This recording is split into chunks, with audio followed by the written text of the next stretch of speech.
할렐루야, 우리 은광교회 성도 여러분, 오늘은 9월 16일 목요일입니다. 여러분들 슬기로운 묵상 생활로 오늘도 복된 하루가 되시기를 바랍니다. 어제 우리 김미숙 권사님 시모, 고 백영희 집사님 장례를 잘 마쳤습니다. 여러분들 마음 써주시고 기도해 주셔서 감사를 드립니다. 바쁘신 가운데에도 믿음의 가정의 슬픔을 또 그 아픔을 함께 하시며 나누어 주셔서 감사의 마음을 제가 대신 전해드립니다. 믿음의 식구들의 모습인 것이죠.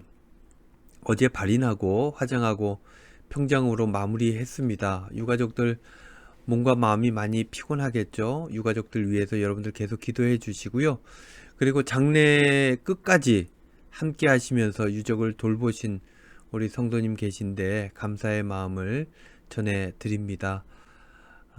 이제 슬기로운 묵상생활 시즌4 13번째 말씀 묵상 시작하도록 하겠습니다. 오늘 함께 부를 찬송가는요 320장 나의 죄를 정케 하사입니다. 찬송합니다.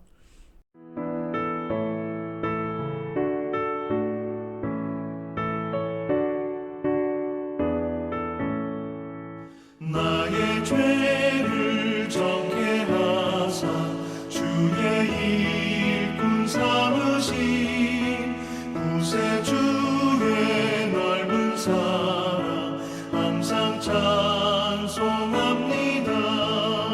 나를 일꾼 삼으신 주 크신 능력 주시고 언제든지 주 뜻대로 사용하여 주소서.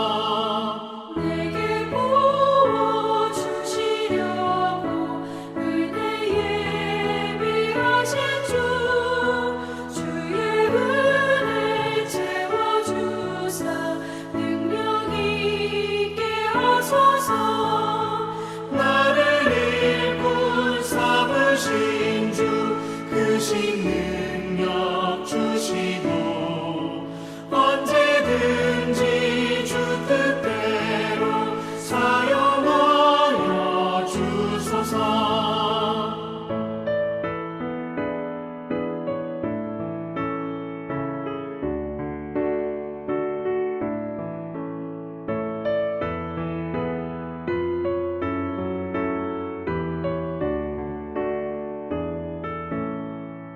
죄의 짐을 풀어주신 주의 능력 크도다. 나를 피로 사신 예수 내 맘속에 오소서. 나를 일꾼 삼으신 주 크신 능력 주시고 언제든지 주 뜻대로 사용하여 주소서. 주여 내게 성령으로 충만하게 채우사 생명수가 강물처럼 흐르게 하옵소서. 나를 일꾼 삼으신 주 크신 능력 주시고 언제든지 주 뜻대로 사용하여 주소서.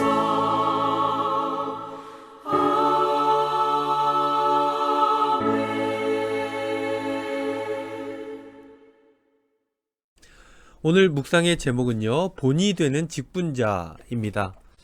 성경 말씀은 베드로전서 5장 1절에서 4절 말씀 개역 개정입니다. 너희 중 장로들에게 권하노니 나는 함께 장로된 자요 그리스도의 고난의 증인이요 나타낼 영광에 참여할 자니라. 너희 중에 있는 하나님의 양 무리를 치되 억지로 하지 말고 하나님의 뜻을 따라 자원함으로 하며 더러운 이득을 위하여 하지 말고 기꺼이 하며 맡은 자들에게 주장하는 자세를 하지 말고 양무리의 본이 되라. 그리하면 목자장이 나타나실 때에 시들지 아니하는 영광의 관을 얻으리라. 아멘. 묵상입니다. 베드로는 직분자들이 가져야 할 자세에 대해서 오늘 본문 말씀을 통해 권면하고 있죠. 오늘 말씀에 나오는 장로라는 대상자는 직분자로 읽어도 될 것입니다. 직분자는요, 리더이고 이런 사람들은 다른 이들의 본이 되어야 하는 삶을 살아야 합니다. 그래야 하나님께 영광이 되기 때문입니다. 그렇다면 여러분, 직분을 받은 사람들, 이 직분자들, 이런 사람들은 본이 되려면 어떻게 해야 할까요? 먼저 자원하는 마음으로 해야 한다 말씀하고 있습니다. 2절 말씀, 억지로 하지 말고 하나님의 뜻을 따라 자원함으로 하며. 억지로 하는 것, 뭐 어떻게 보면 그것도 중요합니다. 어떻게든 실천하는 것 아니겠습니까? 하지 않는 것보다 훨씬 낫습니다. 그러나 온전한 사역은 주님께서 주신 은혜에 감사하면서 그 은혜를 어떻게 하면 보답할 수 있을까 하는 마음으로, 즉 기쁜 마음으로, 자원하는 마음으로 해야 한다라는 것입니다. 어제까지 장례를 했는데요, 한 집사님께서 그제 입관 예배에 참여하셨습니다. 예배를 마치고 유족들과 함께 식탁에 앉았다가 돌아왔는데요, 그때 그런 말씀들을 하시더라고요. 바빠서 못 오겠다 싶었는데 마음이 불편해서 왔습니다. 이렇게 잠깐이라도 예배하며 위로하고 가니 마음이 좋습니다. 라고 말씀하셨습니다. 자원하는 마음이란 이런 것입니다. 마음이 시켜서 하는 것. 하지 않으려 하니까 마음이 불편하고, 하고 나면 기쁨이 있는 것. 이것이 바로 본이 되는 직분자의 모습이다 할 수 있을 것입니다. 또 본이 되는 직분자의 모습은 어떻습니까? 또한 더러운 이득을 위하여 하지 말아야 한다라고 말씀하고 있습니다. 역시 4절 말씀인데요. 더러운 이득을 위하여 하지 말고 자신의 유익을 위해서 하면 안 된다는 것입니다. 자신에게 좀 손해가 되고 부담이 좀 되더라도 기꺼이 내 일이라고 생각하며 감당해야 한다는 것입니다. 현대인들은 굉장히 계산적이죠. 내가 이것을 했을 때 돌아올 이득이 무엇인지, 주어질 자리가 어떤 것인지 따져보고 할지 말지를 결정하고 충성할지 말지도 결정한다라는 것입니다. 장례 기간 동안 다들 바쁘셨겠지만 그래도 정해진 예배에 참여하여 함께 힘을 모아 위로하셨던 우리 교우분들 계십니다. 이 시간을 빌어 감사의 인사를 대신 전합니다. 아침 일찍 출근하기 바쁜데 발인 예배에 참여하셔서 출상하는 것까지 지켜보면서 그 사역을 감당하셨습니다. 이것이 물론 자신에게 이득이 되는 일이 아닐 것입니다.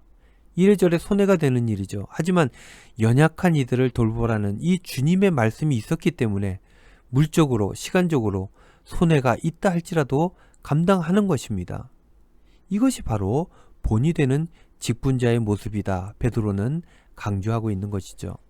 마지막으로 본이 되는 직분자의 모습 어떤 것입니까? 주장하는 자세가 되지 않아야 한다라는 것입니다. 주장하는 것은 위에서 통치하고 주관하는 것을 말하죠. 그러나 본이 된다는 것은 종의 자세를 말하는 것입니다. 여러분, 주인이 있는데 종이 어떤 주장을 하겠습니까? 그저 종은 주인의 뜻을 살필 뿐입니다. 이처럼 본이 되기 위해서는 자기 부인을 해야 되고 자기 희생이 있어야 한다라는 것입니다. 사랑하는 우리 은광교회 성도 여러분, 여러분들 다 받은 직분이 있을 것입니다. 여러분들 그 직분 잘 감당할 수 있기를 바랍니다.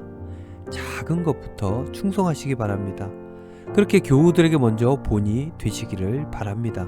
그러면 우리 교회는 분명 복된 교회가 될 것이고 이 교회를 통해 분명 하나님의 축복이 흘러넘쳐 많은 이들에게 흘러가게 될 것입니다. 오늘도 여러분 주신 사명 잘 감당하는 복된 하루가 되시기를 우리 주님의 이름으로 축원드립니다. 기도하겠습니다. 주님, 주신 직분을 잘 감당할 수 있도록 인도해 주시옵소서. 저희들 마음에 자원하는 마음 주시고 손해가 된다 할지라도 주님 명령이니 순종하여 헌신하게 하여 주시옵소서. 그렇게 하나님 나라를 이루어갈 수 있게 하여 주시옵소서. 감사드리며 예수님의 이름으로 기도하옵나이다. 아멘.